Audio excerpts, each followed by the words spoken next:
ஊர்ல ஒரு சிற்பி இருந்தார். சிற்பின்னா அவர் ரொம்ப திறமை உள்ளவர். அதாவது எங்கேயாவது ஒரு கல் கிடந்தா போதும், அதை அப்படியே எடுத்துகிட்டு வருவார். கொஞ்ச நாள் கழித்து அவர் இடத்துக்கு போய் பார்த்தா அழகாக ஒரு சிற்பம் உட்காந்துருக்கும். இந்த கல்லாக கிடந்தது சிற்பமாக மாறி இருக்கும். அந்த அளவுக்கு பண்ணிவிடுவார். அப்பேற்பட்ட சிற்பி.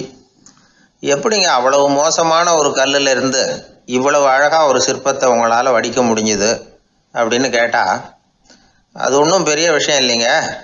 இந்த சிற்பம் ஏற்கனவே அந்த கல்லுக்குள்ளே இருந்தது. இதை சுற்றி இருக்கிற வேண்டாத பகுதிகளெல்லாம் உளியால் கொத்தி எடுத்துவிட்டேன், அவ்வளவுதான் என் வேலை. உடனே உள்ளே இருந்தது வெளியில் வந்துட்டுது அப்படிம்பார். அந்த அளவுக்கு திறமைசாலி. ஒரு சின்ன பாறை இல்லைன்னா கருங்கல்ல பார்த்துட்டாருன்னா போகிறோம், விடமாட்டார். அந்த கல்லோட அமைப்பை கவனித்து பார்த்துட்டு இதுக்குள்ளே ஒரு வீரன் ஒளிஞ்சிருக்காம்பார். அவர் கண்ணுக்கு தெரியும். இந்த கல்லுக்குள்ளே ஒரு துறவி உட்காந்துருக்காரும்பார். நமக்கெல்லாம் வெறும் கல்லாக தான் தெரியும். இந்த கல்லுக்குள்ளே ஒரு நடன மங்கை நடனம் ஆடிக்கிட்டு இருக்கா அப்படிம்பார். உடனே அந்த கல்லை கொண்டுகிட்டு வருவார். அவர் சொன்னது மாதிரியே உள்ளே இருக்கிற அவங்களையெல்லாம் வெளியில் கொண்டுகிட்டு வந்துடுவார். அதாவது வேண்டாத பகுதிகளெல்லாம் கொத்தி எடுத்துருவார். அவர் மொழியில் சொல்லப்போனால், இந்த சிற்பிக்கு ரொம்ப நாளாக மனசுக்குள்ளே ஒரு ஆசை. அதாவது உண்மை, தூய்மை, இதுக்கு உதாரணமாக இருக்கக்கூடிய புத்தர் சிலையை வடிக்கணும் அப்படிங்கிறது அவரோட ஆசை. ஆனால் அந்த ஆசை நிறைவேறாமலே இருந்துக்கிட்டு வந்தது. அதுக்கு என்ன காரணம்னா, அதுக்கு தகுந்த மாதிரி ஒரு கல் கிடைக்கல. கல் கிடைச்சா அதை செஞ்சிருவார். ரொம்ப காலமாக அங்கே இங்கே தேடி அலைஞ்சார். இந்த புத்தர் சிலை வடிக்கிறதுக்கு பொருத்தமாக ஒரு கல் கிடைக்குமா அப்படின்னு சொல்லி கண்ணில் படுற கல்லையெல்லாம் உத்து உத்து பார்ப்பார். உள்ளே புத்தர் இருக்காரான்னு கவனிப்பார். இருக்கிற மாதிரி எதுவும் தெரியல அவர் கண்ணுக்கு. சரி, இதுக்கு என்ன செய்யலாம்னு யோசனை பண்ணார். நேராக ஒரு புத்த மடாலயத்துக்கு போனார். அங்கே இருக்கிற ஒரு புத்த துறவியை சந்தித்தார். அவர்கிட்ட விசாரித்தார், சுவாமி, புத்தரின் தூய்மை ஒளிஞ்சிருக்கிற அந்த கல் எங்கே கிடைக்கும் அப்படின்னார்.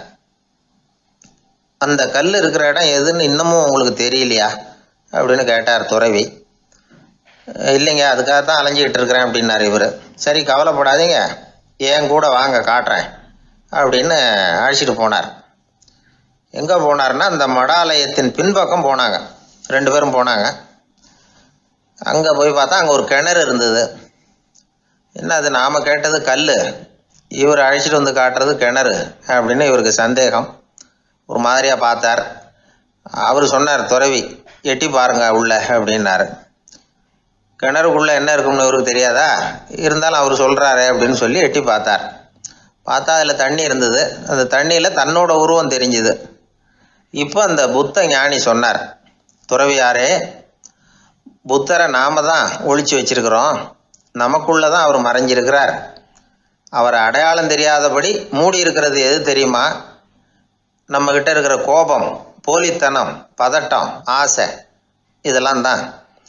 அறிவு அப்படிங்கிற ஒளியால் அதையெல்லாம் செதுக்கி எடுத்துட்டோம்னா அந்த அழகான புத்தர் வெளியில் வந்துடுவார் அப்படின்னு சொன்னார் துறவி. அதனால் நமக்குள்ளே இருக்கிற நம்மளை நமக்கே அடையாளம் தெரியல அப்படிங்கிறது தான் உண்மை. இந்த உண்மையான மனிதன் உள்ளே இருக்கிறான். இவர் கல்லை பார்த்துட்டு உள்ளே யார் இருக்காங்கிறது அவருக்கு தெரிஞ்சுது சிற்பிக்கு.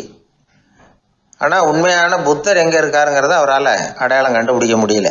அப்படி தான் பல பேர் இன்றைக்கி இருந்துக்கிட்டு இருக்கிறோம். ஒரு அப்பா தன்னுடைய பிள்ளைக்கு புத்தி சொன்னார், அதோ பார்ப்பா, மனசு தான் கல், அறிவு தான் உளி. உன்னுடைய மனசுங்கிற கல்லை அறிவுங்கிற ஒளியால் செதுக்கி அழகான மனிதனாக நீ வெளியில் வரணும்னார். அதுக்காக தான்ப்பா தேடிக்கிட்டு இருக்கேன்னா அவன். மனசுங்கிற கல்லை தேடிக்கிட்டு இருக்கிறியா அப்படின்னு கேட்டார். இல்லைப்பா, அறிவுங்கிற ஒளி எங்கே இருக்குன்னு தெரியல எனக்கு, அதை தான் தேடிக்கிட்டு இருக்கிறேன் அப்படின்னு நானா. அதனால் அறிவை தேடிக்கிட்டு இருக்கிறவன் என்னைக்கு உண்மையை கண்டுபிடிக்க போகிறான், அதையே கண்டுபிடிக்க முடியலைங்கும் பொழுது. அதனால் நாம் யார் அப்படிங்கிறது நமக்கு அடையாளம் தெரியணும். அந்த அடையாளம் தெரிஞ்சுட்டா வாழ்க்கையில் வெற்றி நிச்சயம். ஒரு ஊரில் ஒருத்தர் இருந்தார், ரொம்ப நல்லவர். யாருக்காவது ஏதாவது கொடுத்துக்கிட்டே இருப்பார், கொடையாளி. தினமும் யாராவது ஒருத்தருக்கு ஏதாவது கொடுக்கலன்னா அவருக்கு தூக்கம் வராது. அப்படி ஒரு பழக்கம். அது மட்டும் இல்லை, அவர் கொடுக்கறது அடுத்தவங்களுக்கு தெரியாது. அவ்வளவு ரகசியமாக அதை கொடுப்பார். வலது கை கொடுக்கறது இடது கைக்கு தெரியக்கூடாதுன்னு சொல்லுவாங்கள்ல, அது மாதிரி அவர். ஒரு நாள் ராத்திரி அவர் ஏற்கனவே தயாராக கட்டி வச்சிருந்த பணம் முடிச்ச கையில் எடுத்துக்கிட்டு வீட்டை விட்டு வெளியில் வந்தார். தெருவில் இறங்கி நடந்தார். இன்னைக்கு யாருக்கு தர்மம் செய்யறது அப்படின்னு யோசனை பண்ணிட்டு இருட்டில் நடந்து வந்துகிட்டு இருக்கிறார். யாரோ ஒருத்தர் எதிரில் வர்றது மாதிரி தெரிஞ்சுது. உடனே அவர் கிட்ட போனார். தன்கிட்ட இருந்த பணம் முடிச்சு அவசரமாக அவர் கையில் திணிச்சுட்டு திரும்பி வந்துட்டார். அப்பாடா, ஒரு வழியாக யாருக்கும் தெரியாமல் இன்னைக்கு தர்மம் பண்ணியாச்சு அப்படிங்கிற மகிழ்ச்சி, மன நிறைவு அவர் முகத்தில். நிம்மதியாக தூங்கினார். அப்புறம் எழுந்திரிச்சார். மறுநாள் காலையில் ஊர் பூரா ஒரே பேச்சு. என்ன பேச்சுன்னா, நேற்று ராத்திரி ஒரு திருடன் கையில் யாரோ பணத்தை கொடுத்துட்டு போயிருக்கிறாங்க அப்படின்னு எல்லாரும் பேசிக்கிட்டு இருக்கிறாங்க. இதை கேள்விப்பட்டதும் அந்த பெரியவருக்கு ரொம்ப வருத்தமாக போச்சு. அடடா, போயும் ஒரு திருடனுக்காக உதவி பண்ணியிருக்கிறோம், பிரயோஜனம் இல்லாமல் போட்டுதே அப்படின்னு நினைச்சார். சரி, இன்னைக்கும் யாருக்காவது உதவி பண்ணணும் அப்படின்னு முடிவு பண்ணினார். ராத்திரி நேரம் வந்தது. இவர் வழக்கம் போல தெருவில் இறங்கி நடந்தார். கையில் பணம் முடிச்சு. எதிரில் ஒரு பெண் உருவம் மங்கலா தெரிஞ்சது. இவர் உடனே அந்த பெண்கிட்ட பணத்தை கொடுத்துட்டு திருப்தியாக திரும்பி வந்துட்டார். மறுநாள் காலையில் ஊர் பூரா என்ன பேசிக்கிட்டாங்க தெரியுமா? நேற்று ராத்திரி நெறி தவறி நடக்கிற ஒரு பெண்ணின் கையில் யாரோ பணத்தை வச்சுட்டு போயிருக்கிறாங்க அப்படின்னு எல்லாரும் பேசிக்கிறாங்க. அடடா, இன்னைக்கும் தவறுதலாக நடந்து போச்சு அப்படின்னு ஒரு வருத்தப்பட்டார். இருக்கட்டும், இன்னைக்கும் ஏதாவது தர்மம் பண்ணுவோம் அப்படின்னு நினச்சிக்கிட்டாரு. 3வது நாள் ராத்திரியும் புறப்பட்டார். இப்பவும் எதிரில் ஒருத்தர் வந்தார். இவர் பணத்தை கொடுத்தார், திரும்பி வந்துட்டார். மறுநாள் மக்கள் என்ன பேசிக்கிட்டாங்கன்னா, நேற்று ராத்திரி ஒரு செல்வந்தர் கையில் யாரோ பணத்தை கொடுத்துட்டு போயிருக்கிறாங்க அப்படின்னு பேசிக்கிட்டாங்களாம். அவருக்கு ரொம்ப வருத்தமாக போட்டுது. என்ன இது தினம் இப்படி ஆகிக்கிட்டு இருக்குதே அப்படின்னு நினச்சிக்கிட்டே படுத்து தூங்கினார். அன்னைக்கு ராத்திரி ஒரு கனவு. அந்த கனவுல இறைவன் வந்து சொன்னாராம், இதை பாருப்பா, நீ கொடுத்த தர்மம் வீணா போயிடல. உன்கிட்ட பணம் வாங்கின அந்த திருடன் திருந்திட்டான், அந்த பொண்ணும் திருந்திட்டா, அந்த செல்வந்தனும் கொடையாளி ஆயிட்டான், எல்லாருக்கும் உதவி பண்ண ஆரம்பிச்சுட்டான் அப்படின்னு சொன்னாராம்.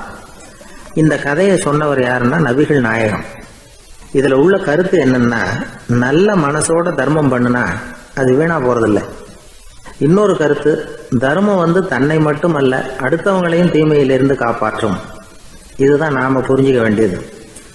இந்த காலத்திலையும் இது மாதிரி சில சம்பவங்கள் நடக்கிறது உண்டு. ஒரு பெரியவர் இருட்டில் நடந்து வந்துகிட்டு இருந்தாரு.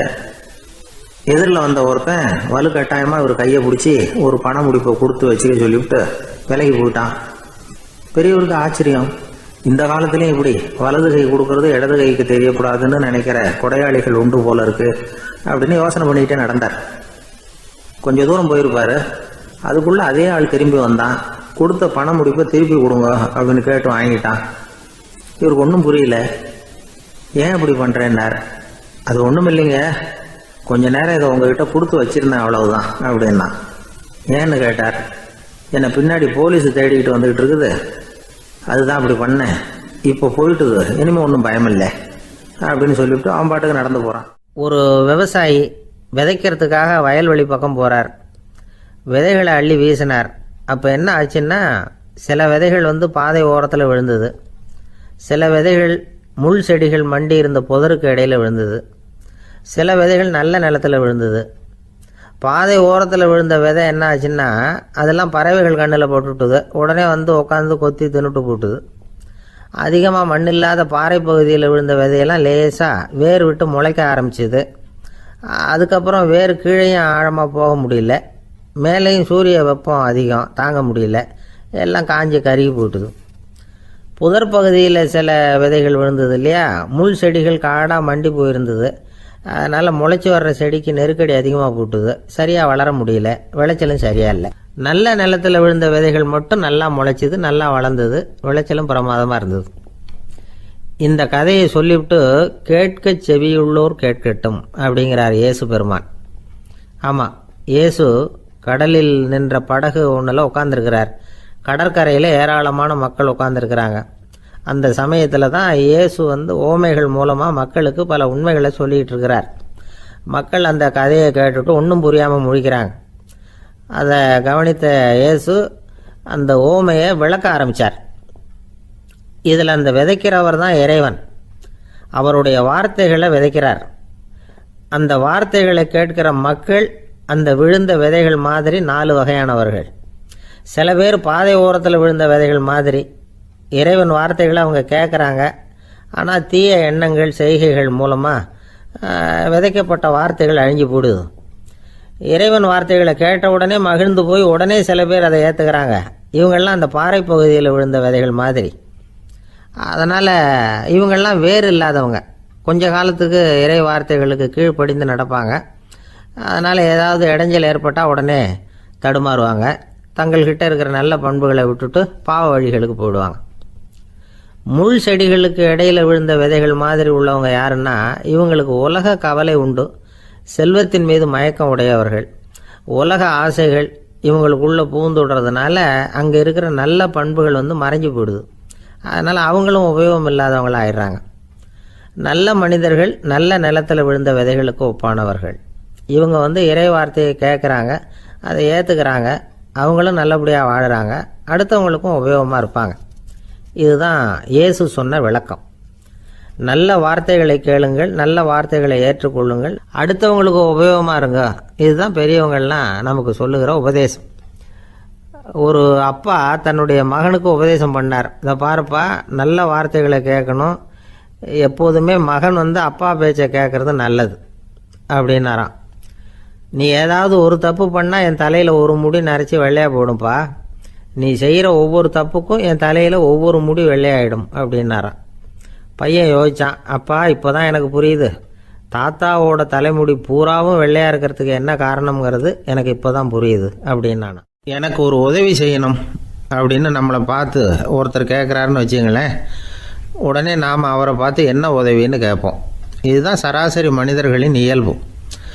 ஆனால் ஒருத்தர் எனக்கு ஒரு உதவி செய்யணும் அப்படின்னு கேட்ட உடனே என்ன உதவின்னு கூட கேட்காம சரி செய்கிறேன் அப்படின்னு ஒத்துக்கிறது இருக்கு பாருங்கள், அது கொஞ்சம் அபூர்வம். அந்த காலத்தில் ஒருத்தர் இருந்தார். அவர் எப்படி தெரியுமா, உதவி கேட்குறவங்க நல்லவங்களா கெட்டவங்களா அப்படின்னு கூட பார்க்கல, தனக்கு நன்மையா தீமையா அப்படின்னு கூட பார்க்கல, உதவி செய்கிறேன்னு புறப்பட்டு விட்டார். அவர் யார் தெரியுமா, அவர் தான் நல சக்கரவர்த்தி. அவர் மாதிரி நாமும் உதவி கேட்குறவங்களுக்கு உடனே உதவி செய்கிறதுக்கு தயாராக இருக்கணும் அப்படின்னு சொன்னார் ஒரு ஆன்மீக பேச்சாளர். நல சரித்திரத்தை அவர் சொல்லிக்கிட்டு இருந்தார். இந்திரன், அக்னி, வருணன், யமன் இவங்க 4 பேரும் நலனை பார்த்து எங்களுக்கு நீ உதவி செய்யணும், எங்களுக்காக நீ தூது போகணும் அப்படின்னு கேட்குறாங்க. யாருக்கிட்ட தூது போகணும், என்ன காரியத்துக்காக போகணும் அப்படின்னு கேட்கணும்ல. நலன் அப்படி கேட்கவே இல்லை, உடனே சரின்னு ஒத்துக்கிறான். அதுக்கப்புறம் அவங்க விவரம் சொல்கிறாங்க, என்ன உதவி, யாருக்கிட்ட தூது போகணும் அப்படிங்கிற விவரத்தை சொல்கிறாங்க. நலனுக்கும் அப்புறம்தான் புரியுது, எந்த தமயந்தியை இவன் காதலிச்சானோ, எந்த தமயந்தின் சுயம்பரத்துக்காக இவன் போய்கிட்டு இருக்கிறானோ அந்த தமயந்தியை பார்த்து தங்களுக்காக அவகிட்ட வாதாடணும், பேசணும், தங்களில் ஒருத்தரை கல்யாணம் பண்ணிக்கும்படியாக கேட்கணும் அப்படின்னு அவங்க 4 பேரும் நலன்கிட்ட கேட்குறாங்க. இதை கேட்டதும் நலன் கொஞ்சம் கூட முகம் சுளிக்கலை, பதட்டப்படலை. நேராக தமயந்தி கிட்ட போகிறான். இந்திரன், அக்னி, வருணன், யமன் இவங்களோட சிறப்புகளை எடுத்து சொல்கிறான். இவங்களில் ஒருத்தரை கல்யாணம் பண்ணிக்கலாம் அப்படின்னு சொல்லி கேட்டுக்கிறான். ஆனால் இதுக்கு தமயந்தி சம்மதிக்கலை. சுயம்பரம் நடக்குது, அவள் நலனை தேர்ந்தெடுக்கிறாள். அந்த 4 பேரும் நலனுக்கு நிறைய வரங்கள்லாம் கொடுக்குறாங்க. அதுக்கப்புறம் இப்படி போகுது கதை. இதில் நாம் கவனிக்க வேண்டியது என்னென்னா, உதவின்னு கேட்ட உடனே என்ன உதவின்னு கேட்காம சரி செய்கிறேன்னு சொன்னான் பாருங்கள், அதை கொஞ்சம் சிந்திக்கணும். செய்கிறேன்னு ஒத்துக்கிட்டதுக்கு அப்புறம் அது என்ன உதவின்னு தெரிஞ்சும் முகம் சுளிக்காமல் அதை செஞ்சான் பாருங்கள், அதையும் கொஞ்சம் சிந்திக்கணும். நம்மளால் ஒருத்தர் ஒரு நண்பனை தேடி போனால் எனக்கு ஒரு உதவின்னா சரி சொல்லுன்னா, இப்போ உங்ககிட்ட 2 கார் இருந்தால் என்ன பண்ணுவேன்னா உடனே அதில் ஒன்று உங்ககிட்ட கொடுத்துருவேன்னா, அவன் உங்ககிட்ட 2 பங்களா இருந்தால் என்ன பண்ணுவேன்னா அதில் ஒன்று உங்ககிட்ட கொடுத்துருவேன்னா, உங்ககிட்ட 2 பேனா இருந்தால் என்ன பண்ணுவேன்னா அதில் ஒரு பேனாவை உங்ககிட்ட கொடுக்க மாட்டேன்னா, அவன் ஏன்டா அப்படி சொல்கிறேன்னா, ஏன்னா இப்போ நிஜமாகவே என்கிட்ட 2 பேனா இருக்குது, அதனால் அப்படி சொல்கிறேன் அப்படின்னு நானா. அவன் ஒரு குரு, இளம் சீடர்கள் எதிரில் உட்காந்துருக்கிறாங்க. குரு பாடம் நடத்திக்கிட்டு இருக்கிறார். சீடர்களுக்கு ஒரு ஆசை, அதாவது ஒரு முக்கியமான மந்திரத்தை நம்ம குருநாதர்கிட்ட இருந்து கற்றுக்கணும் அப்படிங்கிறது அவங்க ஆசை. அது என்ன மந்திரம்னா, இறந்தவரை உயிர்ப்பிக்கக்கூடிய புனித மந்திரம். அதாவது செத்தவங்களுக்கு மீண்டும் உயிர் உண்டாக்குகிற மந்திரம். குருவே, தயவு பண்ணி அந்த மந்திரத்தை எங்களுக்கு உபதேசிக்கணும் அப்படின்னு கேட்டாங்க. அது ரொம்ப ஆபத்தானது, அது என்னத்துக்கு உங்களுக்கு வேண்டாமேன்னாராம் குரு. எங்களுடைய நம்பிக்கை உறுதிப்படுறதுக்காகத்தான் கேட்குறோம், வேற ஒன்றும் இல்லை அப்படின்னு நாங்களாம் சீடர்கள். பக்குவப்படாத அறிவுங்கிறது ரொம்ப ஆபத்தானது அப்படின்னாராம் குரு. இது சீடர்களுக்கு புரியல. அது எப்படிங்க பக்குவப்படாத அறிவு ஆபத்தானதுன்னு சொல்றீங்க, அப்படின்னா என்ன அப்படின்னு கேட்டிருக்காங்க சீடர்கள். குரு அதுக்கு விளக்கம் கொடுத்தாராம். அந்த மந்திரத்தை எப்போ பயன்படுத்தணுங்கிறது முக்கியம். அதை அறியக்கூடிய ஞானம் ஏற்படுகிற வரைக்கும் அதை தெரிஞ்சுக்காம இருக்கிறது தான் நல்லது, இல்லைன்னா ஆபத்துன்னாராம். ஆனால் அந்த சீடர்கள் அதை கேட்குற மாதிரி இல்லை, ரொம்ப பிடிவாதம் பண்ண ஆரம்பிச்சுட்டாங்க. சரி வாங்க சொல்கிறேன்னார் குரு. எல்லாரும் வந்தாங்க. அந்த புனித மந்திரத்தை அவங்களுக்கு ரகசியமாக உபதேசம் பண்ணார். உபதேசம் பண்ணிவிட்டு அவங்களுக்கு எச்சரிக்கையும் கொடுத்தார். இந்த மந்திரத்தை நல்லா ஆராய்ச்சி பார்த்ததுக்கு அப்புறம் தான் உச்சரிக்கணும், அவசரப்பட்டு எதுவும் செஞ்சிடக்கூடாது அப்படின்னு ஒரு தடவைக்கு பல தடவை எச்சரிக்கை கொடுத்தார். சரின்னு சொல்லிவிட்டு அவங்கெல்லாம் மந்திரத்தை கற்றுக்கிட்டு எழுந்திரிச்சு போயிட்டாங்க. ஒரு நாள் அந்த சீடர்கள் எல்லாம் மணற்பாங்கான இடத்துல அப்படியே நடந்து போயிட்டு இருக்கிறாங்க. ஒரு பாலைவன பகுதி மாதிரி ஒரு இடம். அங்கே ஒரு இடத்துல எலும்புகள் குவியலாக கிடந்தது. உடனே இந்த சீடர்கள் முன்ன பின்ன யோசிக்காம, தியானமும் பண்ணாம, அந்த மந்திரத்தோட பயனை சோதிச்சு பார்க்கணும் அப்படின்னு நினச்சிக்கிட்டு அந்த மந்திரத்தை உச்சரிக்க ஆரம்பிச்சிட்டாங்க. அவ்வளவுதான். உடனே என்னாச்சு தெரியுமா? அந்த எலும்புகள் எல்லாம் ஓநாய்களாக மாறி அவங்கள துரத்த ஆரம்பிச்சுட்டுது. சீடர்கள் எல்லாம் தலைதெறிக்க ஓட ஆரம்பிச்சுட்டாங்க. ஓநாய்களும் விடலை, அவங்கள துரத்தி பிடிச்சி கடிச்சு கொதற ஆரம்பிச்சுட்டுது. அப்போதான் அந்த சீடர்களுக்கு குரு சொன்ன அறிவுரையோட அர்த்தம் புரிஞ்சுது. பக்குவப்படாத அறிவு ஆபத்தானது அப்படிங்கிறது. அதனால இதுலேருந்து நாம் தெரிஞ்சுக்க வேண்டியது என்னன்னா, நாம் நம்ம அறிவை வளர்த்துக்கிட்டா மட்டும் போதாது, அந்த அறிவை எப்போ எப்படி பயன்படுத்தணும் அப்படிங்கிற பக்குவமும் நமக்கு வரணும். அப்போ தான் வாழ்க்கை நல்லபடியாக அமையும், இல்லைன்னா இடைஞ்சல் தான். இந்த காலத்தில் சில சின்ன பிள்ளைங்களுக்கே அறிவு ரொம்ப பக்குவப்பட்டிருக்குங்கிறத உணர முடியுது. ஒரு சின்ன பையன் பள்ளிக்கூடத்தில் மார்க் லிஸ்ட் கொடுத்தாங்க, வாங்கிக்கிட்டு அவசரமாக வீட்டுக்கு ஓடினான். எதிரில் வந்த ஒருத்தர் கேட்டார், என்ன அவசரம், ஏன் இப்படி வேகமாக ஓடுறேன்னார். எங்கள் அம்மா கிட்ட அடி வாங்கணும், அதுக்காக தான் ஓடுறேன்னா. அடி வாங்கிறதுக்கா இவ்வளவு அவசரம்னார் அவர். அப்படி இல்லைங்க, நான் போகிறதுக்குள்ளே எங்கள் அப்பா வீட்டுக்கு வந்துட்டாருன்னா அவர்கிட்ட அடி வாங்க வேண்டியிருக்கும், அதை அவாய்ட் பண்ணுறதுக்காக இப்படி ஓடுறேன் அப்படின்னு நானும். அந்த பையன் ஒரு பெரிய ஆறு, அதை கடந்து அடுத்த பக்கம் போகணும். இந்த பக்கம் 8 பேர் நின்றுட்டு இருக்கிறாங்க. 8 பேரும் சேர்ந்து ஒரு குழுவா வந்திருக்கிறாங்க. இவங்க எல்லாருமே பண்டிதர்கள், குருமார்கள், அதாவது அறிவாளிகள். இவங்க எல்லாரும் அந்த ஆற்றை கடந்து அடுத்த கரைக்கு போகணும். அப்புறம் அங்கிருந்து பக்கத்துல இருக்கிற ஒரு ஊருக்கு போய் சேரணும். கரை ஓரமா ஒரு படகு கட்டி கிடந்தது, அதுல ஏறி உக்காந்தாங்க. அது மூலமா அடுத்த கரைக்கு போய் சேர்ந்தாங்க. அங்க போய் கரையேறின உடனே அவங்களுக்குள்ள ஒரு விவாதம். அறிவாளிகள் இல்லையா, அதனால ஒருத்தர் சொன்னார், இந்த படகு நமக்கு உதவி செஞ்சிருக்குது, அது செஞ்ச உதவி மூலமா தான் நாம 8 பேரும் இந்த ஆற்றை கடந்து இந்த பக்கம் வந்திருக்கிறோம். இது செஞ்சிருக்கிற உதவிக்கு நாம நன்றி செலுத்தணும், பதில் மரியாதை செய்யணும். அதை எப்படி செய்யறது அப்படின்னார். இன்னொருத்தர் அதுக்கு ஒரு யோசனை சொன்னார். நமக்கு உதவி செஞ்சிருக்கிற இந்த படகுக்கு மரியாதையும் நன்றியும் செலுத்துகிற முறையில அதை நாம எல்லாரும் நம்ம தலைமையில சுமந்துகிட்டு போறதுதான் நியாயம்.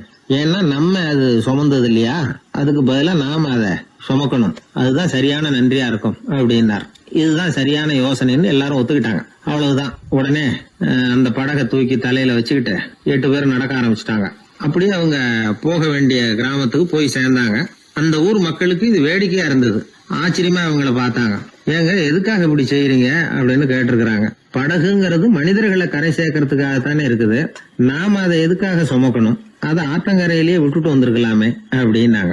இதுக்கு அந்த 8 பேர்ல ஒருத்தர் சொன்னாராம், என்ன இப்படி சொல்றீங்க, உங்களுக்கு நன்றி உணர்வே கிடையாதா, நீங்க நன்றி கேட்டவங்களா இருக்கிறீங்க, நாங்க நன்றி உடையவர்களா இருக்கிறோம். நன்றி உடைமை அப்படின்னா என்னன்னு எங்களுக்கு தெரியும், அதனாலதான் எங்களை கரை சேர்த்த படகுக்கு நாங்க நன்றி செலுத்துறோம். இந்த படகு எப்பவும் எங்க தலைமையிலதான் இருக்கும் அப்படின்னார். இது புத்தர் சொன்ன ஒரு கதை. வழி இருக்கு பாருங்க, அதையே முடிவுன்னு நினைச்சு வாழ்நாள் பூரா புடிச்சுக்கிட்டு மனிதர்கள் துன்பப்படுறாங்க அப்படிங்கறது அவருடைய கருத்து. ஒரு மனிதன் ஜபம் பண்றான், வழிபாடு பண்றான், அது மூலமா ஒரு விழிப்புணர்வு கிடைச்சுட்டுதுன்னு வச்சுக்கோங்க. அதுக்கப்புறம் எதுக்கு அந்த ஜபமும் வழிபாடும், தூக்கி எறிஞ்சிட வேண்டியதானே. ஆனா மனுஷன் அப்படி பண்றது இல்ல, வழிபாட்டையே லட்சியமா வச்சுக்கிட்டு அதையே கெட்டியா புடிச்சுக்குவான். அந்த ஜபத்துக்கு அவன் ஒரு கைதி ஆயிடுறான். அதனால அதை விட்டுட்டு அவனால வெளியில வர முடியல. வழிபாடு மூலமா சாதிச்சுடலாம் அப்படின்னு நினைக்கிறது தப்பு அப்படிங்கிறார் ஓஷோ. ஜபம்ங்கிறது ஒரு முள். காலில் குத்துன முள்ளை எடுக்கிறதுக்கு இன்னொரு முள்ளை பயன்படுத்துறோம். முள்ளை எடுத்தாச்சு, அப்புறம் என்ன, 2 முள்ளையும் வீசி எறிஞ்சிட வேண்டியது தானே. 2 முள்ளுக்குமே இனிமே பிரயோஜனம் இல்லை. பழைய முள் இருந்த இடத்துல புதிய முள்ளை குத்தி வச்சா வலிதான் தொடரும். அப்படி செய்யறவன் முட்டாள். ஆனா இப்படிப்பட்ட முட்டாள்களுக்கு உலகத்துல பஞ்சமே இல்லைங்கிறார் அவர். அதனால வழிபாடு ஜபம் அப்படின்னு எல்லாம் சொல்றோமே, அதையெல்லாம் கூட விழிப்புணர்வோட பயன்படுத்தணும். நம்ம ஆள் ஒருத்தன், அவன் என்னன்னா காலில் ஒரு முள்ளை தைச்சுக்கிட்டான், இன்னொரு முள்ளால அதை எடுத்துக்கிட்டு இருக்கிறான். ரொம்ப நேரமா முயற்சி பண்ணிட்டு இருந்தான். கடைசியா அப்பாடா எடுத்தாச்சு அப்படின்னு சொல்லிவிட்டு மறுபடியும் முள்ள எடுக்க ஆரம்பிச்சான். என்னப்பா இது, அதுதான் முள்ள எடுத்துட்டிய, அதுக்கப்புறம் என்னத்துக்கு முயற்சி பண்ணிட்டு இருக்கிறேன்னு கேட்டாங்க. இதுக்கு அவன் சொல்றான், ஏற்கனவே தச்சிருந்த முள்ளை எப்பவோ எடுத்துட்டேன், அதை எடுக்கிறதுக்காக உபயோகப்படுத்திக்கிட்டு இருந்தேனே இன்னொரு முள்ளு, அது இப்போ உள்ள மாட்டிக்கிட்டு இருக்குது, அதனாலதான் மறுபடியும் முதல்ல இருந்து ஆரம்பிக்கிறேன் அப்படின்னா. இப்படி வாழ்க்கையில முதல்ல இருந்து ஆரம்பிக்கிறவர்களும் அதிகம், முதல்லயே இருந்துகிட்டு இருக்கிறவங்களும் அதிகம். வாழ்க்கையில படிப்படியா முன்னேறணும், வாழ்க்கையை புரிஞ்சுக்கிட்டு முன்னேறணும். அதுக்கு இந்த பெரியவர்கள் சொல்லுகிற தத்துவத்தை எல்லாம் சரியா புரிஞ்சுக்கிட்டு அது பிரகாரம் நாம நட. ஒரு ஊர்ல ஒரு பெரியவர் இருந்தார். ஒரு நாள் அவரை தேடி ஒருத்தர் வந்தார். ஐயா, நான் கடவுளை பரிபூர்ணமா நம்புறேன் அப்படின்னார். சரி, அந்த நம்பிக்கை உனக்கு எப்படி வந்ததுன்னு கேட்டார் இவர். அவர் சொல்ல ஆரம்பிச்சார். ஐயா, எனக்கு கல்யாணம் ஆகி 10 வருஷம் ஆச்சு, ஆனாலும் குழந்தை பாக்கியம் இல்லை. அதுக்கு என்ன காரணமாக இருக்கும்னு நான் யோசனை பண்ணிகிட்டு இருந்தப்போ நண்பர் ஒருத்தர் ஒரு ஆலோசனை சொன்னார். உனக்கு மதப்பற்று இல்லை, எந்த கடவுளையுமே நம்ப மாட்டேங்கிற, அதுதான் காரணம். கடவுளை நம்பு, உனக்கு குழந்தை பாக்கியம் கிடைக்கும் அப்படின்னார். அவர் அப்படி சொன்னாரே தவிர எனக்கு சந்தேகம்தான். இருந்தாலும் அவர் சொன்னபடியும் நடந்து தான் பார்ப்போமே அப்படின்னு முடிவு பண்ணேன். கடவுளை நம்ப ஆரம்பித்தேன். அந்த வருஷமே அழகான ஆண் குழந்தை பிறந்தது. எல்லாம் இறைவன் அருள் அப்படின்னார். இவர் இப்படி சொன்னதை கேட்டதும் அந்த பெரியவர் சொன்னார், நீ சொல்றதெல்லாம் சரிதான், இருந்தாலும் இந்த காலத்தில் எந்த ஒரு காரியமாக இருந்தாலும் அதை சோதனை செஞ்சு பார்த்துட்டு தான் ஒரு முடிவுக்கு வந்து சேர முடியும். அறிவுபூர்வமான முடிவு அதுவாக தான் இருக்கும். அறிவியல் சோதனைகள் அப்படித்தான். ஒரு குறிப்பிட்ட விஷயத்தை பற்றி எத்தனை தடவை சோதனை பண்ணாலும் ஒரே முடிவு தான் கிடைக்கணும், அதுதான் சரியாக இருக்கும். அதனால் இப்போ மறுபடியும் ஒரு சோதனைன்னார். என்ன செய்யணும் அப்படின்னு கேட்டார் இவர். கடவுள்கிட்ட ஒரு பெண் குழந்தை வேணும்னு கேளு. முதல்ல ஆண் குழந்தையை கொடுத்தது மாதிரியே இப்போ ஒரு பெண் குழந்தையையும் கொடுக்குறாரா பார்க்கலாம் அப்படின்னார். சரின்னு சொல்லி இவர் அதே மாதிரி முயற்சி பண்ணினார். அதுக்கப்புறம் அவர் இந்த பெரியவர்கிட்ட வரவே இல்லை. கொஞ்ச காலம் கழித்து இவரே அவரை தேடிக்கிட்டு போய் கதவை தட்டினார். அவர் கதவை திறந்தார். என்ன ஆச்சு, கடவுள் கண் திறந்தாரா அப்படின்னு கேட்டார். அவர், அந்த சமாச்சாரம்லாம் நமக்கு வேணாம் சார், முதல் தடவை அது ஏதோ தற்செயலாக ஏற்பட்ட ஒரு சாதகம். இப்போ நீங்கள் 2வது தடவை சொன்ன பிறகு தினமும் கடவுளை வேண்டிக்கிட்டு தான் இருக்கிறேன், ஒன்றும் நடக்கலை அப்படின்னார் ரொம்ப விரக்தியாக. ஒரே ஒரு தோல்வியில் உங்கள் நம்பிக்கையெல்லாம் பறந்து போயிடுது பார்த்தீங்களா அப்படின்னார் அந்த பெரியவர். எல்லாம் நல்ல விதமாக நடக்கிற வரைக்கும் நம்பிக்கை, எதிர்பார்த்தது தோல்வியில் முடிஞ்சுட்டுதுன்னா அவநம்பிக்கை. மற்றவர்கள் பேரில் வைக்கிற நம்பிக்கை எந்த நேரத்திலையும் விவகாரமாகி விடக்கூடிய சாத்தியம் உண்டு. நாம் நம்பிக்கை வைக்க வேண்டியது நம்ம கிட்ட தான், நமக்குள்ளே இருக்கிறார் கடவுள். எனவே நம்ம பேரில் நாம் வைக்கிற நம்பிக்கை தான் உண்மையான கடவுள் பக்தி. நிபந்தனையற்ற நம்பிக்கையாக அது இருக்கணும். எல்லாம் நல்லபடியாக நடந்துக்கிட்டு இருந்தால் எந்த முட்டாளுக்கும் நம்பிக்கை வரத்தான் செய்யும் அப்படிங்கிறது ஒரு பெரியவர் கருத்து. தியானத்தின் மூலமாக தான் உனக்குள்ள ஆழமாக தோண்டுனா உன்னுடைய அடி ஆழத்தில் நம்பிக்கை வந்து அப்படி ஊற்றெடுக்கும், அதை பார்க்க முடியும் அப்படிங்கிறது பெரியவர்கள் சிந்தனை. ஒரு குழந்தை அப்பாவை பார்த்து என்னப்பா பண்ணுறேன்னு கேட்டுதான். பிரார்த்தனை பண்ணிகிட்டு இருக்கிறேன்னாராம் அப்பா. பிரார்த்தனை பண்ணுனா என்ன கிடைக்கும் அப்படின்னு கேட்டுதான் குழந்தை. எல்லாம் கிடைக்கும் அப்படின்னாராம் அப்பா. நீ வச்சிருக்கிறிய பேனா அது கூட கிடைக்குமான்னு கேட்டுதான் குழந்தை. கிடைக்குமேன்னு இருக்கார். அப்படின்னா அந்த பேனாவை என்கிட்ட கொடுத்துரு, நீ பிரார்த்தனை பண்ணி வேற பேனா வாங்கிக்கோ அப்படின்னு தான் அந்த குழந்தை. என்னை விட யோகியம் இந்த உலகத்தில் வேற யாரும் இல்லை சார் அப்படின்னார் ஒருத்தர். அவரை விட அயோக்கியன் வேற யாரும் இருக்க முடியாதுங்கிற முடிவுக்கு கேட்டவங்க வந்துட்டாங்களாம். மனுஷனுக்கு இருக்கிற ஒரு மிகப்பெரிய குறையே தன்கிட்ட இருக்கிற குறை அவனுக்கு தெரியாமல் போகிறது தான். ஆனால் அடுத்தவங்கிட்ட இருக்கிற குறை இவனுக்கு தெளிவாக தெரிஞ்சிடும். ஒரு ஒட்டகம் ஒரு கொக்கை பார்த்து ஒரு கேள்வி கேட்டுதான். என்ன கேள்வி தெரியுமா? உன் கழுத்து ஏன் இப்படி வளைஞ்சி போயிருக்குது அப்படின்னு கேட்டிருக்கு. இதுக்கு உடம்பே வளைச்சல். இது போய் கொக்கை கிண்டல் பண்ணுது. இன்னைக்கு மனித சுபாவமும் கிட்டத்தட்ட இப்படித்தான் இருக்குது. இந்த உலகத்தில் குறையில்லாத மனிதர்கள் யாரும் கிடையாது, நாம உள்பட. அப்படிங்கிறத முதல்ல நாம் நல்லா புரிஞ்சுக்கணும். ஒரு ஊரில் ஒரு விற்பனை நிலையம் இருந்தது. செல்ல பிராணிகளை விற்பனை செய்கிற நிலையம் அது. நாய், கிளி, பூனை இப்படி நிறைய வச்சு விற்பனை பண்ணிகிட்டு இருக்கிறாங்க. நாய்க்குட்டி விற்பனை செய்கிற பகுதியில் ஒரு சிறுவன் நின்றுக்கிட்டு இருந்தான். விற்பனை செய்கிற ஆளுகிட்ட விலை கேட்டுக்கிட்டு இருந்தான். அதுவும் இருக்குதே, அந்த நாய்க்குட்டி என்ன விலை அப்படின்னு கேட்டானா. 1000 ரூபா அப்படின்னாரான். சரி, அது வேணாம், இது என்ன விலைன்னு இருக்கான். 500 ரூபா அப்படின்னாரான். இந்த சின்ன பையன் கையில் வச்சுருந்தது வெறும் 50 ரூபா தான். அதனால் இதை விட குறைச்சலாக கிடைக்குமான்னு பார்த்துருக்கான். அந்த கடையில் ஒரு மூலையில் சரியாக கவனிக்கப்படாமல் ஒரு நாய்க்குட்டி படுத்து கிடந்தது. பாவமாக கத்திக்கிட்டு இருந்தது. அதை பார்த்ததுமே இவனுக்கு அது ரொம்ப பிடிச்சி போச்சு.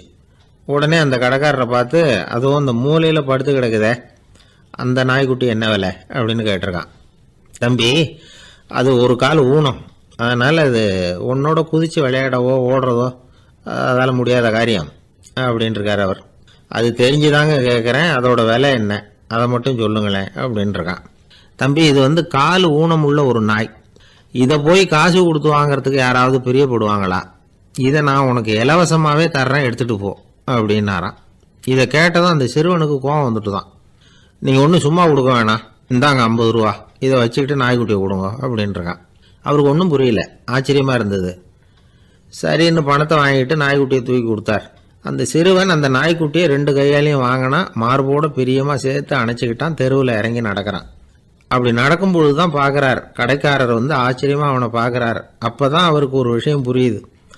அந்த சிறுவன் தெருவில் நாய்க்குட்டியை மார்போடு அணைச்சிக்கிட்டு விந்தி விந்தி நடந்து போய்கிட்டு இருக்கிறான். ஆமாம், அவனுக்கும் ஒரு கால் ஊனம்.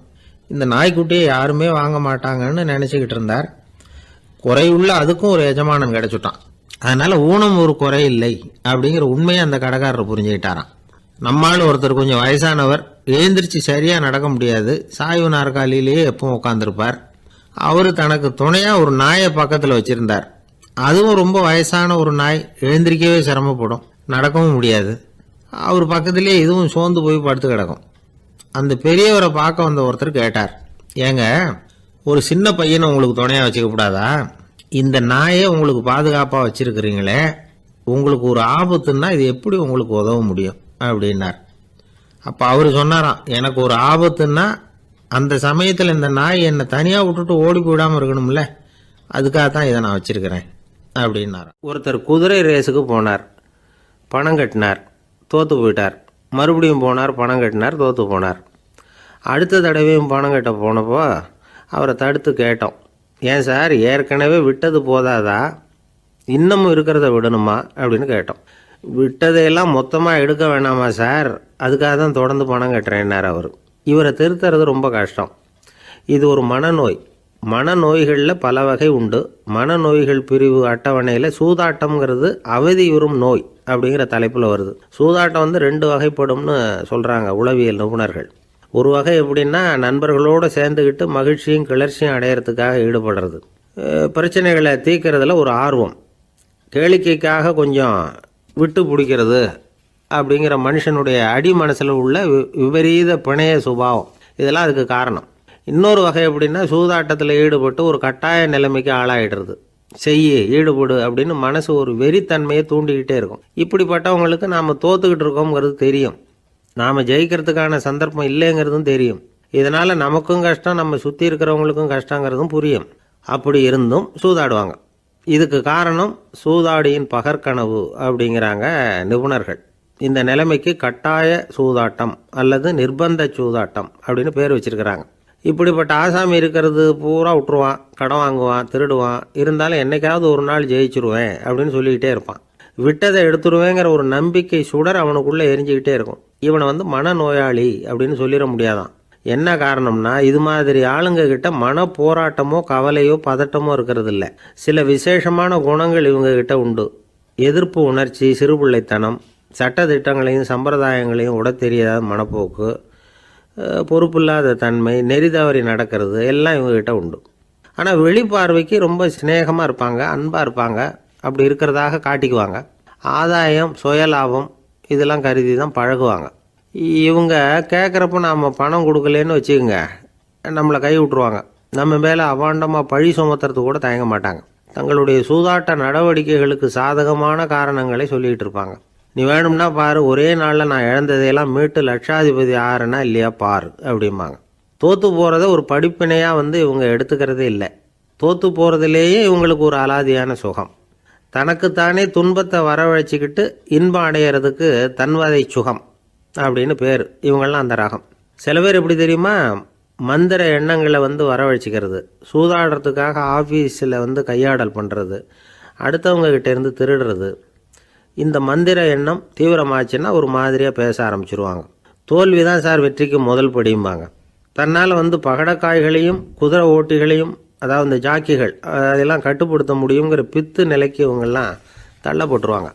சில சூதாடிகள் ஆராய்ச்சி பார்த்ததுல என்ன தெரிய வந்தது தெரியுமா, அவங்கெல்லாம் குழந்தை பருவத்தில் அன்புக்காக ஏங்கினவங்களாம், புறக்கணிக்கப்பட்டவங்களாம், உதவிகளை பெற முடியாதவங்க, இப்படிலாம் இருந்திருக்கிறாங்க.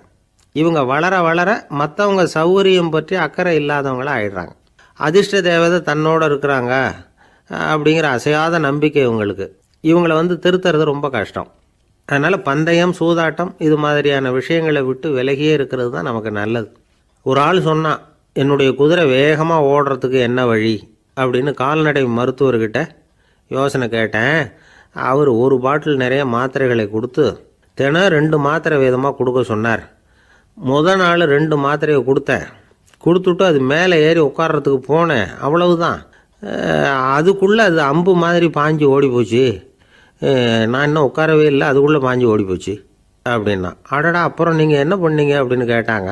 என்ன பண்ணுறது, மீதி மாத்திரை பூராவே நான் முழுங்கி விட்டு அதுக்கப்புறம் துரத்தி பிடிச்சி அது மேலே ஏறி உட்காந்தேன் அப்படின்னா அவன். ஒருத்தன் கூட நாம் சண்டை போடுறோம், அதில் நாமளே ஜெயிச்சு விடுறதா வச்சுக்குவோம்.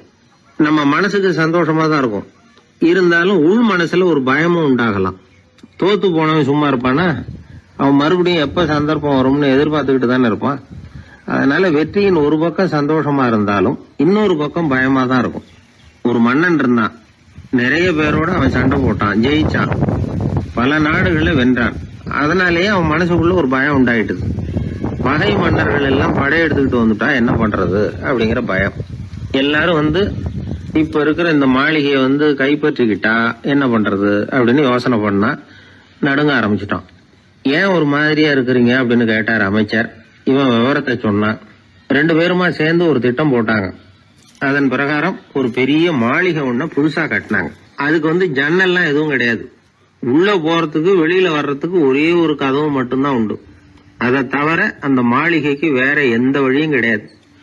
ஒரு சின்ன துவாரம் தெரிஞ்சா கூட அதையும் சுத்தமா அடைச்சுட்டாங்க. ஒரே ஒரு கதவு வச்சானே, அந்த வழியை பாதுகாக்கிறதுக்கும் ஏராளமான வீரர்களை காவலுக்கு நிறுத்தி வச்சிருக்கிறாங்க. இவ்வளவும் பண்ணி முடிச்சதுக்கு அப்புறம் தான் அந்த மன்னனுக்கு மனசு திருப்தியா இருந்துதான். ஒரு நாள் அந்த ராஜாவும் அமைச்சரும் அந்த ஒரு கதவு வழியா வெளியில வந்திருக்கிறாங்க மெதுவா. என்ன அமைச்சரே, எப்படி நம்ம ஏற்பாடு அப்படின்னு அட்டகாசமா சிரிச்சுக்கிட்டே கேட்டானா ராஜா. அபாரம்னார் அமைச்சர். அவர் வேற என்ன சொல்லுவார். இவங்க 2 பேரும் இப்படி பேசிக்கிட்டதை அங்க வீதி ஓரமா உட்கார்ந்து இருந்த ஒரு பெரியவர் கேட்டுவிட்டு அவரு சிரிச்சாராம். அவரு சிரிக்கிறத பார்த்தும் மன்னனுக்கு கோவம் வந்துட்டுது. அதை பார்த்ததும் ஏன்பா சிரிக்கிறேன்னு கேட்டிருக்கார். அதுக்கு அந்த பெரியவர் சொன்னாராம், ரொம்பவும் புத்திசாலித்தனமா தான் இந்த மாளிகையை கட்டி இருக்கிறீங்க, ரொம்ப பாதுகாப்பா தான் இருக்குது, இருந்தாலும் ஒரு குறை தெரியுதுன்னார். என்னன்னு கேட்டார் அவரு. வேற வழியே வைக்காம மாளிகை கட்டின நீங்க என்னத்துக்காக ஒரே ஒரு வழி மட்டும் வச்சிருக்கிறீங்க? அந்த வழியா எதிரிகள் நுழைஞ்சுட்டா என்ன பண்ணுவீங்க அப்படின்னார். என்ன பண்றதுன்னார் அவரு. அதையும் ஒரு கருங்கல் சுவர் எழுப்பி சுத்தமா அடைச்சு விடுங்க, அதுதான் நல்லது. அதுக்கப்புறம் எதிரிகள் பயம் கொஞ்சம் கூட இல்லாம நீங்க உள்ள உட்காந்துக்கலாம், அதுதான் ரொம்ப பத்திரம் அப்படின்னார். மன்னன் யோசனை பண்ணி பார்த்தான். பளிச்சுன்னு ஒரு யோசனை தோணுச்சு. அது சரி, நீங்க சொல்றது மாதிரி அந்த ஒரு வழியையும் அடைச்சுட்டா இந்த மாளிகைங்கிறது ஒரு கல்லறை மாதிரி ஆயிடுமே அப்படின்னாராம். இப்ப மட்டும் இது எப்படி இருக்குதுன்னு நினைக்கிறீங்க? கல்லறை மாதிரி தானே இருக்குது அப்படின்னார் பெரியவர். எதிரி உங்களை சாகடிக்கலைன்னாலும் நீங்களா ஒரு நாள் சாகத்தானே போறீங்க அப்படின்னார். அதுக்கப்புறம் கொஞ்சம் விளக்கமும் கொடுத்தார். உங்க மாளிகையில எவ்வளவு ஜன்னல்களும் கதவுகளும் இருக்குதோ அந்த அளவுக்கு வெளி உலகத்தோட உங்களுக்கு தொடர்பு இருக்கு. அந்த அளவுக்கு உங்க வாழ்க்கையில ஒரு இயக்கம் இருக்குது. கதவுகளை மூட மூட வாழ்க்கையும் அடப்பட்டு போடும். நான் கூட ஒரு காலத்துல மாளிகையில தான் இருந்தேன். அதோட சுவர்கள் இருந்ததுல அதை எவ்வளவுதான் தள்ளி தள்ளி போட்டாலும் என்னுடைய வாழ்க்கைக்கு அதெல்லாம் ஒரு எல்லை கோடுகள் மாதிரி தெரிஞ்சுது. அதை உணர்ந்தேன். வாழ்வுக்கு எல்லையே இருக்கக்கூடாதுன்னு நினைச்சேன். அதனால தான் இப்படி வந்து இங்க உட்காந்துட்டேன். இப்ப என்னுடைய வாழ்வுக்கு வானம்தான் கூரை, இந்த நிலம்தான் என்னுடைய மாளிகை. இப்பதான் வாழ்க்கையை வந்து முழுமையா என்னால உணர முடியுது, அனுபவிக்க முடியுது அப்படின்னாரு அந்த பெரியவர். அந்த அரசர் ஒரு பெரிய தத்துவத்தை புரிஞ்சுக்கிட்டாராம். தன்னோட மாளிகைக்கு நிறைய ஜன்னல்களையும் கதவுகளையும் வைக்க சொல்லி உத்தரவு போட்டாராம். இப்படி ஒரு கதை உண்டு. ஒரு சுடுகாட்டுல ஒரு கல்லறைக்கு மேல கால் போட்டுக்கிட்டு உட்காந்துக்கிட்டு இருந்தான் ஒருத்தன். அந்த வழியா போன ஒருத்தர் அவனை பார்த்து கேட்டாராம், ஏப்பா இப்படி பேய் பிசாசு நடமாடுற இந்த மயானத்துக்கு வந்து கல்லறைக்கு மேல உட்கார்ந்துருக்கிறியே அப்படின்னு கேட்டாராம். எவ்வளவு காலம் தாங்க உள்ளேயே இருக்கிறது, ஒரே புழுக்கமா இருந்தது, அதுதான் காத்து வாங்கலாம்னு வெளியில வந்து உட்கார்ந்துருக்கிறேன் அப்படின்னு நானா. ஒரு அழகான கடற்கரை, சுற்றுலா பயணிகள் நிறைய பேர் அங்கே வந்து போகிறது வழக்கம். சனி ஞாயிறு கூட்டம் அதிகமாக இருக்கும். அதோட விளைவு என்னங்கிறது அடுத்த நாள் தான் தெரியும். ஆமாம், அந்த கடற்கரையை சுத்தப்படுத்துகிற தொழிலாளிகள் திங்கட்கிழமை ரொம்ப சிரமப்படுவாங்க. சனி ஞாயிறு வந்த கூட்டம் கடற்கரை பூராவும் காலி ஐஸ்கிரீம் கப்புகளை வந்து வீசி எறிஞ்சிட்டு போயிருக்கும். ஆயிரக்கணக்கான கப்புகள் அங்கே பரவலாக கிடக்கும். அதையெல்லாம் பொறுக்கி எடுத்து சுத்தம் பண்ணி ஆகணும். இதனால் திங்கட்கிழமை வேலைக்கு வர்றதுக்கு எல்லாரும் பயப்படுவாங்க. அப்படி ஒரு நிலைமை. பல பேர் அன்னைக்கு வந்து லீவ் எடுத்துகிட்டு போயிடுறது வழக்கம். நமக்கு எதுக்கு இன்னைக்கு தொந்தரவுன்னு. இது ஒரு பெரிய பிரச்சனையாக இருந்தது. இதுக்கு என்ன பண்ணலாம் அப்படின்னு யோசனை பண்ணாங்க. ஒரு ஆலோசனை கூட்டத்துக்கு ஏற்பாடு பண்ணாங்களாம். அந்த நகர நிர்வாக அலுவலர்கள், பணியாளர்கள் எல்லாரும் அதில் கலந்துக்கிட்டாங்க. கூட்டம் ஆரம்பமாச்சு. ஆரம்பத்தில் சொன்னாங்க, இந்த பிரச்சனைக்கு ஒரு தீர்வு வேணும், என்ன பண்ணலாம், அதை முடிவு செய்கிறதுக்கு தான் இந்த கூட்டம். இதில் நீங்கள் செய்ய வேண்டியது என்னென்னா, உங்களுக்கு தோன்றுகிற யோசனை எதுவாக இருந்தாலும் சொல்லுங்கள். கொஞ்சம் கூட தயக்கம் வேண்டாம். நாம் சொல்கிற யோசனை ஈடுபடுமா படாதா அப்படின்லாம் யோசிக்க வேணாம். எல்லாருடைய யோசனைகளையும் அப்படியே பதிவு செய்துக்கிறோம். கடைசியாக அதிலேருந்து ஒரு சிறந்த யோசனையை தேர்வு பண்ணி அதை பயன்படுத்தலாம். இந்த சந்தர்ப்பத்தில் இன்னொரு முக்கியமான வேண்டுகோள், எவ்வளவு சாதாரணமான யோசனையாக இருந்தாலும் சரி, அது சொல்லும் பொழுது அடுத்தவங்க வந்து ஏளனம் செய்யக்கூடாது. இது ஒரு பெரிய யோசனையா அப்படின்னு சொல்லி எதையும் அலட்சியப்படுத்தக்கூடாது. இதுதான் அந்த கூட்டத்தின் ஆரம்பத்தில் செய்யப்பட்ட அறிவிப்பு. உடனே அந்த கூட்டத்தில் இருந்தவங்க ஆளுக்கு ஒரு யோசனை சொல்ல ஆரம்பித்தாங்க. ஒருத்தர் எழுந்திருச்சார், இங்கே வர்ற சுற்றுலா பயணிகள்கிட்ட ஆளுக்கு $10 ஒரு டெபாசிட் மாதிரி வைப்பு பணமாக வாங்கிக்கணும். காலி ஐஸ்கிரீம் கப்பை திருப்பி கொடுத்தா அந்த பணத்தை திருப்பி கொடுத்துடலாம். இப்படி ஒரு ஏற்பாடு பண்ணிக்கிட்டா கப்புகளை தேடி பொறுக்கிட்டு இருக்க வேண்டியதில்லை, எல்லாம் ஒரே இடத்துக்கு வந்து சேர்ந்துடும். அப்படியே நாம் வந்து தூக்கிட்டு போய் ஒரு இடத்துல கொட்டி விடலாம் அப்படின்னார். இன்னொருத்தர் எழுந்திருச்சார், கப்பை வந்து கீழே போட்டால் $50 அபராதம் அப்படின்னு அங்கங்கே போர்டு எழுதி வச்சுடலாம். கப்புகளை போடுறதுக்கு அங்கங்கே பெரிய கூடைகளை வச்சுடலாம். நாம் சாவகாசமாக அந்த கூடைகளை சேகரம் பண்ணிக்கலாம் அப்படின்னாராம். இன்னொருத்தர் எழுந்திரிச்சு கொஞ்சம் கோபமாக பேசினார். கப்புகளை வந்து அவங்க வாயிலே திணிச்சுடணும், அதுகளை முன்னு சாப்பிட்டு பார்த்தா தான் தெரியும் அது எவ்வளவு கஷ்டங்கிறது அப்படின்னு ரொம்ப கடுமையாக பேசியிருக்காரு. இது வேடிக்கையாக தெரிஞ்சாலும் இந்த யோசனையும் பதிவு செஞ்சுக்கிட்டாங்களாம். இப்படி பல யோசனைகள். கடைசியாக எல்லாத்தையும் படித்து பார்த்துட்டு பரிசீலனை பண்ணாங்க. அப்புறம் தான் யோசனை வந்தது. இவர் வேடிக்கையாக சொன்னது கப்புகளை அவங்கவுங்க வாயிலே திணிச்சு சாப்பிட சொல்லணும், அதுதான் தண்டனைன்னார்ல. ஏன் அப்படி சாப்பிட்றது மாதிரியே கப்புகளை தயார் பண்ண என்ன அப்படின்னு சிந்திக்க ஆரம்பித்தாங்களாம். ஆகா, அதுதான் சரின்னு ஒரு முடிவுக்கு வந்தாங்க. அதுலேருந்து உருவானது தான் இந்த வேஃபர் கப்ஸ். ஐஸ்கிரீமை சாப்பிட்டு முடித்ததும் கப்பையும் சாப்பிட்டுடலாம். கோன் ஐஸ்கிரீம் சாப்பிட்றோம்ல, அதுதான். அமெரிக்காவில் மியாமி கடற்கரையில் ரொம்ப காலமாக இருந்துக்கிட்டு வந்த குப்பை பிரச்சனைக்கு இப்படி தான் ஒரு தீர்வு வந்துதான். இதுலேருந்து நாம் புரிஞ்சிக்க வேண்டியது என்னென்னா, நாம் அன்றாட எத்தனையோ பிரச்சனைகளை சந்திக்கிறோம், அதுக்கெல்லாம் தீர்வு உண்டு. அது எங்கே ஒளிஞ்சிருக்குன்னு கண்டுபிடிக்கணும்.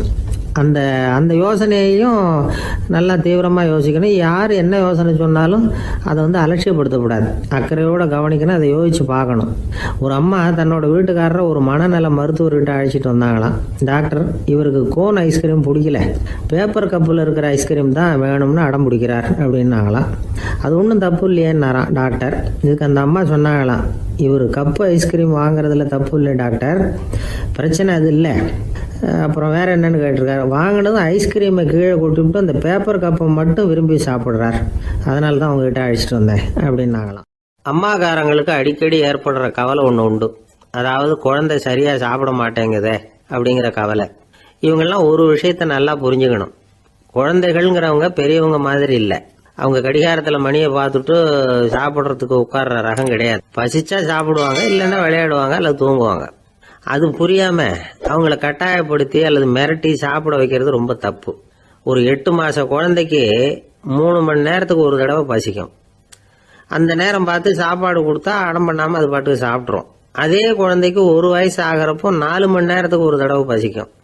இந்த வயசுல இயற்கையாகவே பசி குறைஞ்சிருக்கும். அது புரியாமல் என் குழந்தை முன்னாடி மாதிரி இப்போ சரியாக சாப்பிட மாட்டேங்கிறான் அப்படின்னு சில பேர் டாக்டர்கிட்ட போய் சொல்லிக்கிட்டு இருப்பாங்க. இன்னொரு விஷயம், ஒரு குழந்தைக்கு வயசு அதிகமாகிற வேகத்துக்கு உடம்பு எடையும் அதிகமாகிக்கிட்டே போகாது. உடம்பு எடை அதிகமாகிற வேகம் குறைஞ்சிக்கிட்டே வரும். 6 மாத குழந்தைக்கு ஒரு வாரத்தில் 150 கிராம் எடை கூடும். ஒரு வயசில் வாரத்துக்கு 71 கிராம் எடை கூடும். இது புரியாமல் அதிகமாக சாப்பாட்டை கொடுத்து குழந்தைய கஷ்டப்படுத்தக்கூடாது. ஏன்னா அளவுக்கு மீறின உணவு அஜீரணத்தை உண்டு பண்ணிவிடும். குழந்தைக்கு ஒரு தட்டில் கொஞ்சமாக ஆகாரத்தை வச்சு கொண்டுகிட்டு போய் கொடுக்கணும். மலை மாதிரி குவிச்சு வச்சா அதை பார்த்ததுமே பசி அடங்கி போயிடும். அடித்து மிரட்டி பயமுறுத்தி குழந்தைய சாப்பிட வைக்கிற பழக்கம் இருக்குது பாருங்க, அதுக்கு ஃபுட் ஃபோர்ஸிங் அப்படின்னு பேர். இப்படி பண்ணினா குழந்தைக்கு சாப்பாட்டில் விருப்பம் குறைஞ்சிரும், அதை கண்டாவே வெறுக்க ஆரம்பிச்சிடும். அது மாதிரி உளம் சார்ந்த பசி குறைவு, சைக்கோஜெனிக் அனோரெக்சியா, அது ஏற்படுமா. சாப்பாடுங்கிறதே ஒரு தண்டனை மாதிரி தோணும். குழந்தைகளுக்கு பிடிச்ச மாதிரியான ஆகாரத்தை கொடுக்கணும். சத்து அதிகம் இருக்குங்கிறதுக்காக அதுக்கு பிடிக்காத ஆகாரத்தை கொடுத்து கட்டாயப்படுத்தக்கூடாது. குழந்தைகளுக்கு 2 வயசு ஆகிறப்போ இயற்கையாகவே எதிர்மறை குணம் உண்டாகும். அதாவது அந்த எதிர்மறையாக பேசுறது. இது மாதிரி சமயங்களில் நாம் என்ன சொல்கிறோமோ அதுக்கு நேர்மாறாக நடந்துக்கும். ஏட்டிக்கு போட்டி, சாப்பிட சொன்னால் விளையாட போகும், விளையாட சொன்னால் சாப்பாடு கேட்கும். இதை புரிஞ்சுக்கிட்டு நடந்துக்கணும். குழந்தை சொன்ன பேச்சை கேட்கலேன்னு கோவப்படக்கூடாது. குழந்தை வளர வளர பிடிவாத குணம் வர்றது சகஜம். கேட்டதை வாங்கி கொடுத்தாதான் சாப்பிடுவேன் அப்படின்னு பிடிவாதம் பண்ணும். வாங்கி கொடுத்து விடுறது தான் உத்தமம். நீங்களும் அதுகிட்ட பிடிவாதம் பண்ணிட்டு இருக்கக்கூடாது. ஏன்னா கேட்டது கிடைக்கலையேங்கிற ஏமாற்றம் கூட குழந்தையோட பசியை குறைச்சிரும். கேட்டது கிடைச்சிட்டா பசி அதிகமாகும், கொடுத்ததை மளமளன்னு சாப்பிட்றோம். குழந்தைகளுக்கு கண்ட கண்ட நேரத்தில் சாப்பிட்றதுக்கு எதையாவது வாங்கி கொடுத்துக்கிட்டு இருந்தா சாப்பாட்டு நேரத்தில் சாப்பிடாம அடம் பண்ண ஆரம்பிச்சிடும். பள்ளிக்கூடம் போகிற பிள்ளைங்க காலை உணவை சரியாக சாப்பிட மாட்டாங்க. அச்சம், அவசரம், பரபரப்பு இதெல்லாம் தான் காரணம். பள்ளிக்கு புறப்படுறதுக்கு ஒரு 3/4 மணி நேரத்துக்கு முன்னாடியே சாப்பாடு போட்டுருங்க, அது சரியாக போடும். படிக்கிற குழந்தைகள் உடல் சோர்வு, மனச்சோர்வு இது காரணமாக கூட சாப்பிட மறுக்கிறது உண்டு. இப்போ உதாரணமாக சாயந்தரம் விளையாடி விட்டு வீட்டுக்கு வந்ததும் சாப்பிட சொன்னால் வேணாம்பாங்க. இது உடல் சோர்வு. ரொம்ப நேரம் வீட்டு பாடங்களை செஞ்சு முடித்த கையோடு சாப்பிட சொன்னாலும் அவங்களால சரியாக சாப்பிட முடியாது. இது உளச்சோர்வு, அதாவது மனச்சோர்வு. இதை தவிர குழந்தைகளுக்கு உடல் நலக்குறைவு ஏற்பட்டால் கூட சாப்பிட மறுக்கிறது உண்டு. சில மருந்து மாத்திரைகள் கூட பசியை குறைச்சிரும். அதனால் சரியாக தெரிஞ்சுக்கிட்டு குழந்தைகளை சாப்பிட வைக்கணும்.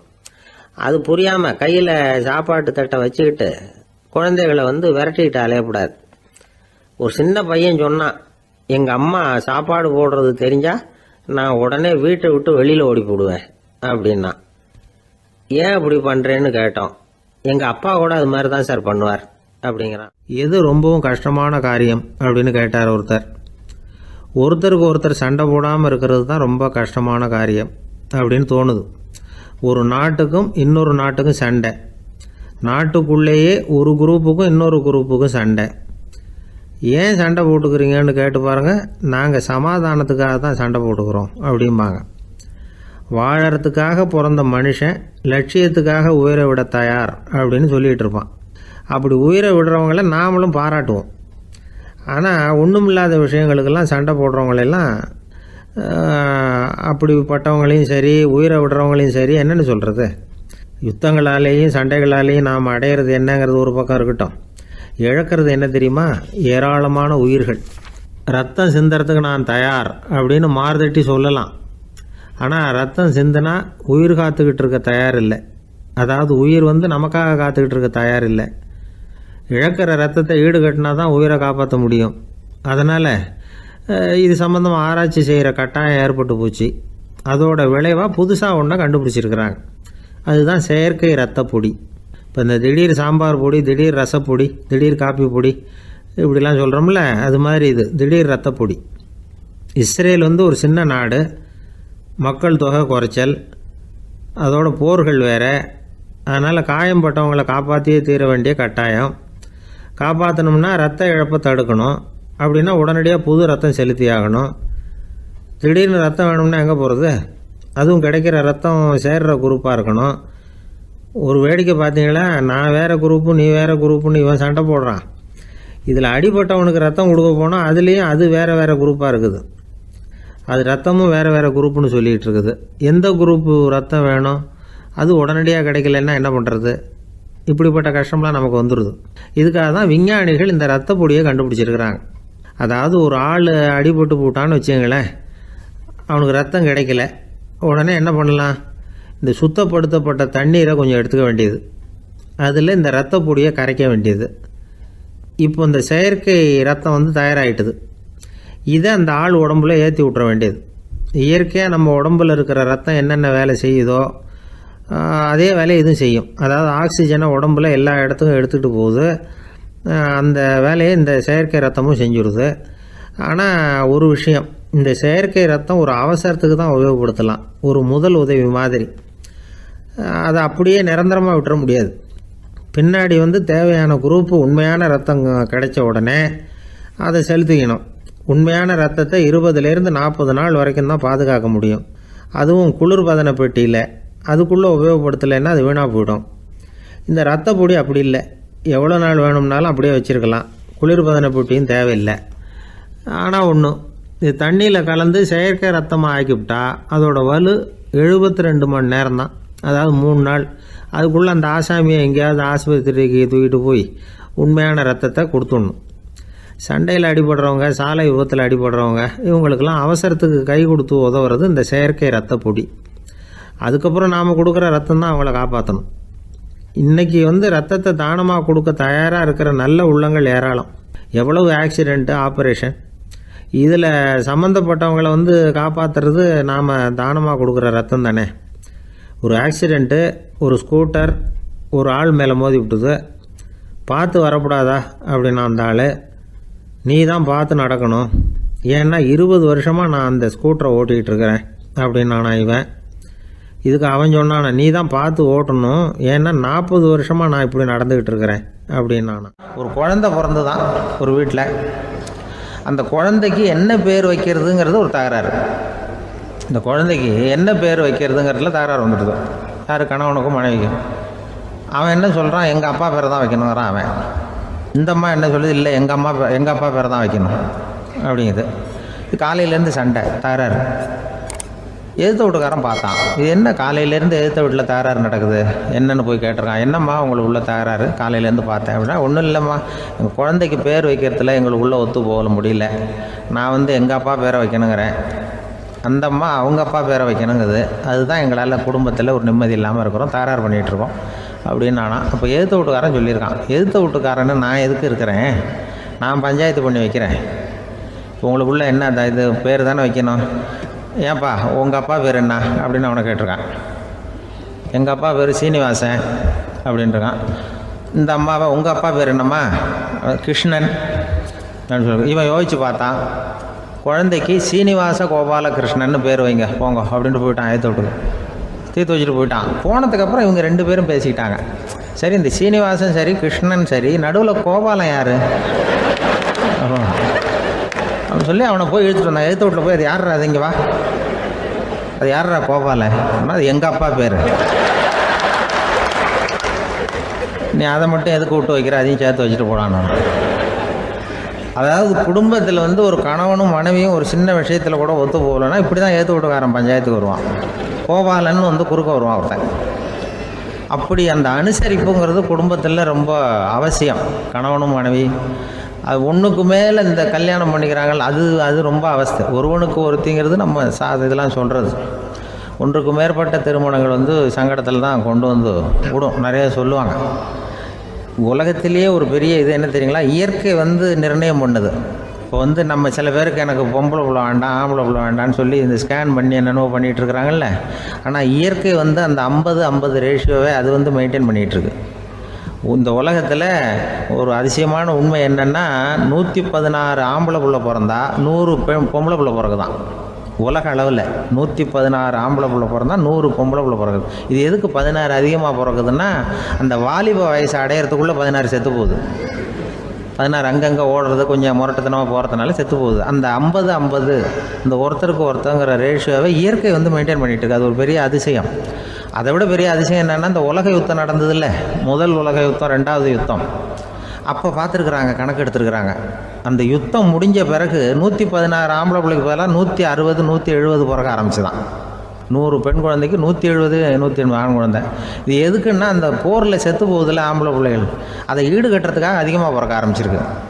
அந்த அளவுக்கு வந்து இயற்கை வந்து ஒரு பெரிய ரேஷியோவை மெயின்டைன் பண்ணுது. அதாவது ஒருவனுக்கு ஒருத்திங்கிறத அது சொல்லிகிட்டு இருக்கு. புறாவெல்லாம் வளர்த்திங்கன்னா, நான் கூட புறா வளர்த்துருக்குறேன் ஊரில். புறா வளர்த்திங்கன்னா ஒரு தடவைக்கு 2 முட்டை தான் விடும் ஒரு வீட்டுக்கு.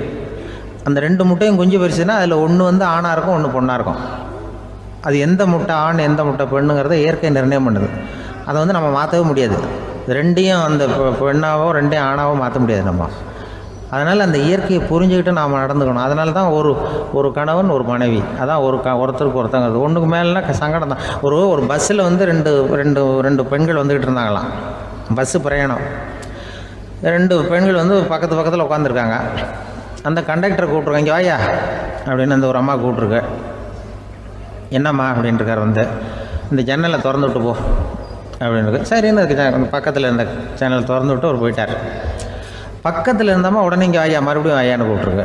வந்து என்ன இந்த ஜன்னலை மூடி விட்டு போ அப்படின்ட்டுருக்கு. மூடி விட்டு போனார்.